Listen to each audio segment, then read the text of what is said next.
I used to be a master of chaos, always running against the clock. My mornings were a blur of hitting the snooze button, skipping breakfast, and frantically rushing to the office.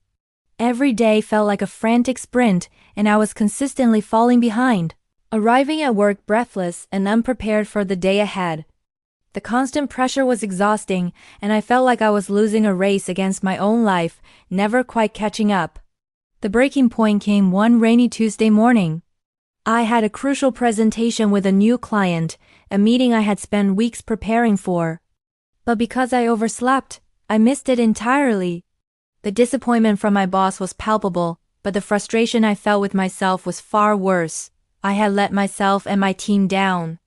That evening, sitting alone in my quiet apartment, I knew I couldn't continue living this way. Something fundamental had to change.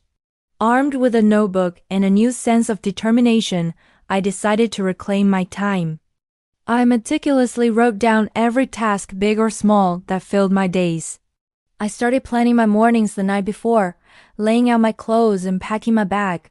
I set small, achievable goals, like waking up just 15 minutes earlier each day. The first few days were a struggle.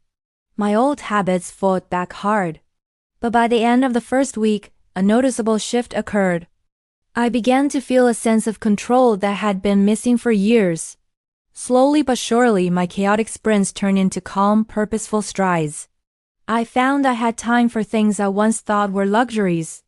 I started my day with a short workout, savored a proper breakfast while reading a few pages of a book, and arrived at work feeling composed and ready. My productivity soared, but more importantly, my stress levels plummeted. I learned that the secret to managing time isn't about cramming more activities into each hour.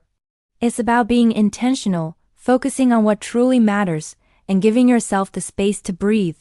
Once I embraced that philosophy, my days became not just more efficient, but richer and far more meaningful.